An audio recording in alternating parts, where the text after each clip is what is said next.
Hello everyone, welcome back to GGN. Today is Friday, May 17th, 2013. I'm Darko. This is part 4, the final part for today.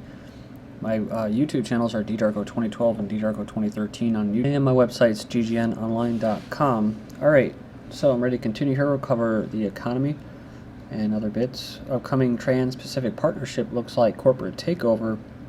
This is an op-ed coming from opednews.com. So it says you'll be hearing a lot about the Trans-Pacific Partnership, or TPP, agreement soon.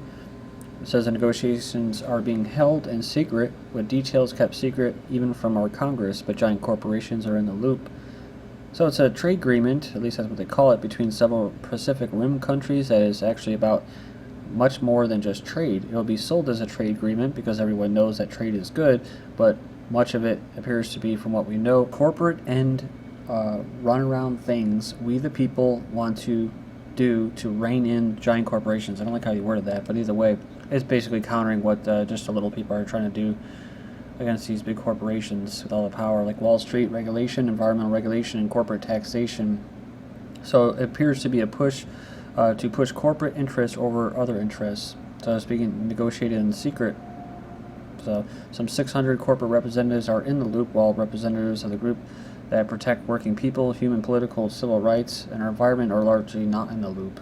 It's a very big deal because if it's agreed to by the Senate and signed by the President, it will override American laws in many areas.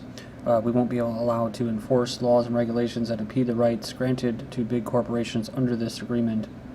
Lastly, it says leaked documents appear to show that negotiators are writing provisions that will set rules that are binding on Congress and our state legislators that tell us what laws and regulations our own country can pass or enforce in areas like copyrights, intellectual property, government procurement like Buy American, which would be banned, investment in land use, service sector regulation, food and product safety, corporate competition, labor, even environmental standards.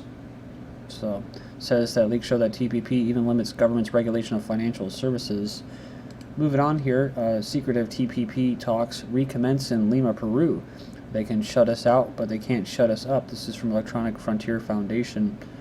So negotiators from 11 countries meet again secretively, drafting the terms of the TPP. So it's a sprawling multinational trade agreement that includes expansive and unfair copyright provisions. If signed, it will entrench these digital enforcement measures as a global standard, leading to harsh regulations that would be disastrous for internet users worldwide. As during the ACTA negotiations, they say, Hollywood and other big content industries have a stronghold over international policymakers. As a result, U.S. trade delegates are pushing forth provisions that, if enforced, would change or would have huge chilling effects on everyone, including innovators, hackers, makers, students, researchers, and people with reading and learning disabilities. Excuse me. This next one we have Google-Berg merger ushers in Planned-Opolis future in the hybrid age. So this was kind of covered and explosive reports by Urian Masson. This is what we talked about before, but it says there that today Bilderberg appears to be grooming itself for a new era and coming into the open. So what is this merger? It says it's possible to reverse engineer the Google-Berg plan by sifting through open source information. So in 2011 book, How to Run the World, charting a course to the next renaissance, Para Khanna, director of the Global Governance Initiative at the New American Foundation, outlines a vision for the future in which mega corporations, NGOs, and governments team up to govern the globe.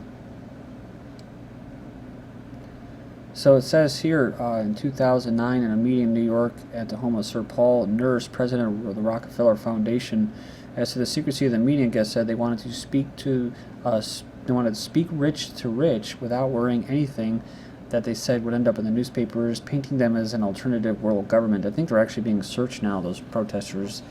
This is a backdrop to the Google-Berg merger. Governments are going broke. Globalist influences have broken down national borders. Tax-exempt foundations and mega corporations are filling the gap. They're essentially hijacking national government's policies and advancing a top-down authoritarian system of control. Global government debt is already 80% of global GDP. Let's say 220 $3 trillion is the total indebtedness of the world and includes all parts of the public and private sectors, amounting to 313% of global gross domestic product. The world GDP was some $70 trillion at the end of 2012, and developed economies' debt amounted to $157 trillion, or 376% of their GDP.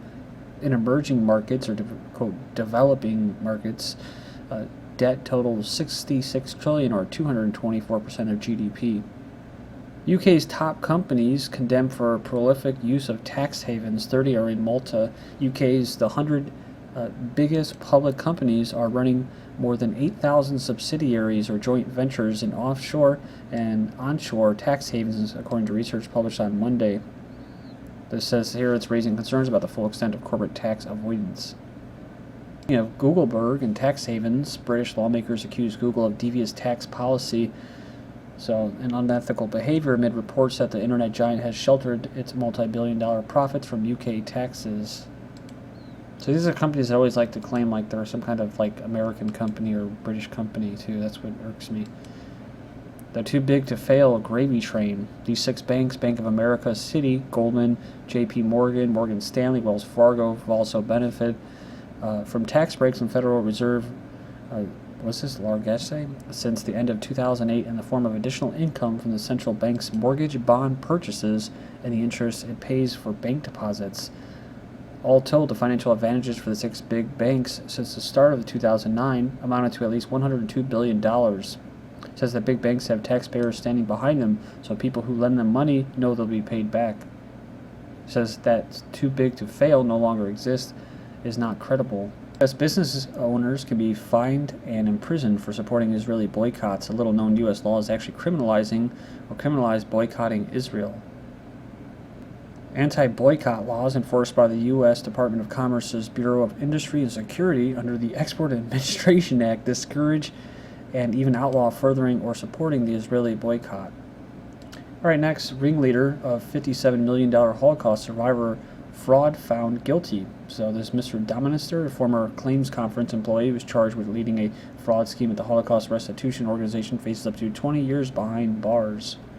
So $57 million fraud scheme at the Holocaust Restitution Organization. It's not the only one on the bandwagon. Auschwitz survivor claims Elie Wiesel is an impostor. So says that Elie Wiesel and his accuser are in famous Buchenwald photo, so you can check it out below. Next up, U.S. government lobbies worldwide for Monsanto and other GMO firms. It says if you ever feel that GMO foods are being forced upon the population by a handful of business interests and defended by scientists that work in the agro-industry, it says here you might be onto something. So it says here, it reveals how far the U.S. government will go to help serve the seed industry's agenda abroad. Between 2007-09, annual cables were distributed to encourage use of agricultural biotechnology, directing U.S. embassies to pursue an active biotech agenda. There was a communication campaign aimed to promote understanding and acceptance of the technology, develop support for U.S. government trade and development policies, and says where backlash was high, some embassies downplayed efforts. In Uruguay, the embassy has been extremely cautious to keep fingerprints off conferences promoting biotechnology. In Peru and in Romania, the U.S. government helped create new pro-biotech non-governmental organizations, or NGOs. The State Department urged embassies to generate positive media coverage about GE crops. They also work to diminish trade barriers to the benefit of seed companies, and encourage the embassies to publicize the benefits of these basically agri seeds and Monsanto technology, GE foods. So these embassies, man, they don't just run intelligence operations. They're pushing big pharma and big agri. Like we covered before, they're actually used to have controlled opposition, where they have paid protesters. Like in Russia, they were caught filing into the U.S. Embassy, the State Department, that runs these protests in foreign countries. Activists help farmer who owes over $80,000 after losing Monsanto patent case. You probably heard of the 76-year-old Mr. Bowman from Indiana who took on Monsanto all the way to the Supreme Court over patent infringement claim. So he now owes $84,000 to the multi-billion GMO giant Monsanto. Texas man builds fake graveyard to keep homeless off his property. This is in a downtown area. It's kind of crazy how when you have stories like this right here, U.S. ends freeze on new natural gas exports, approves Texas terminal. So, you know, I mean, how much are we going to really benefit from this? I mean, there's going to be people who have a stake in this and own this. They're going to make a crap load of money. It doesn't mean anything for us. Oil majors weigh up risk of beginning operations in Somalia. So, trying to get oil flowing in Somalia. And you know, why is that? Because they're going to make a lot of money. Foreigners are going to make a lot of money, and they'll have a little bit of trickle down effects in Somalia. Like I said, McDonald's, homosexuality, liquor stores in every corner. So they'll have that. But this is all about, like I said, separating the people from their resources. That's what it's all about. South America, everywhere. So when stuff like this happens, when they do successfully go in there and do this, it means that the people have been separated from their resources by a small minority who will basically profit immensely. Huge asteroid to fly past Earth this month. Big asteroid will cruise by the Earth at the end of the month, making its closest approach to our planet for at least the next 2 centuries. Huge rock crashes into the moon and sparks giant explosion. Says a big explosion scientists have seen on the moon since they started monitoring it. Then we have sunspot blasting out major solar flares. Will face Earth soon. So, superactive sunspot responsible for unleashing 3 most powerful solar flares of 2013 within a 24-hour period. It says here, slowly rotating towards Earth and will likely be facing our planet by the weekend. Next up, Mexico prepares for more intense eruptions for Popo volcano. So generating lava flows and bigger explosions. They're preparing evacuations. I've already covered that, but that ties in with this. Alaska volcano continues to erupt with lava and ash. North Wisconsin fire, biggest in 33 years. So they've been spraying the living hell out of us like pests the past 4 days, and we've been cooking. So firefighters have contained 90% of a wildfire in northwest Wisconsin. So it says the worst in 33 years. Some lost everything to North Texas tornado. So this is what I was talking about, right?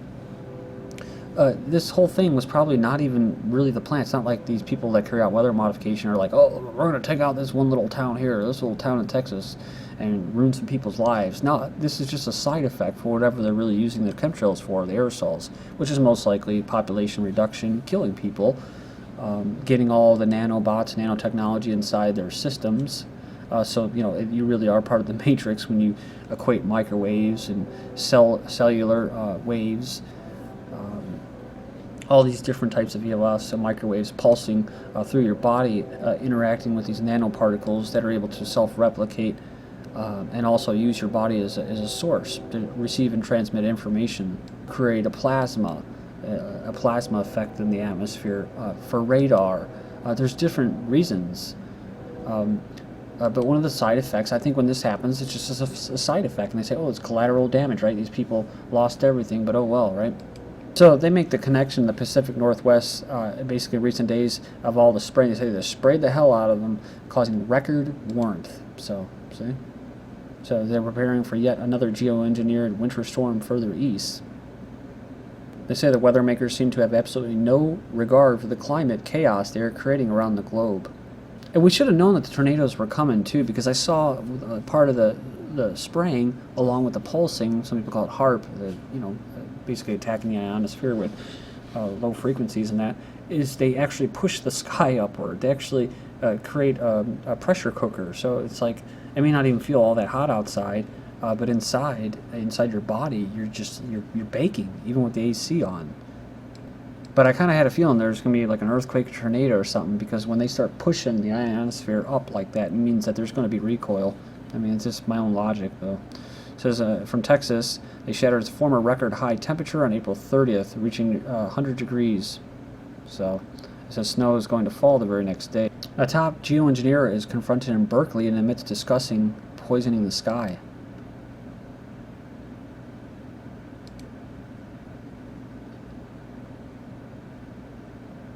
So besides admitting that global warming hasn't been happening for the last 17 years, He also said that poisoning the sky, putting pathogens in a cloud to rain down on your enemy and do chemical and germ warfare. Thank you, everyone. Take care.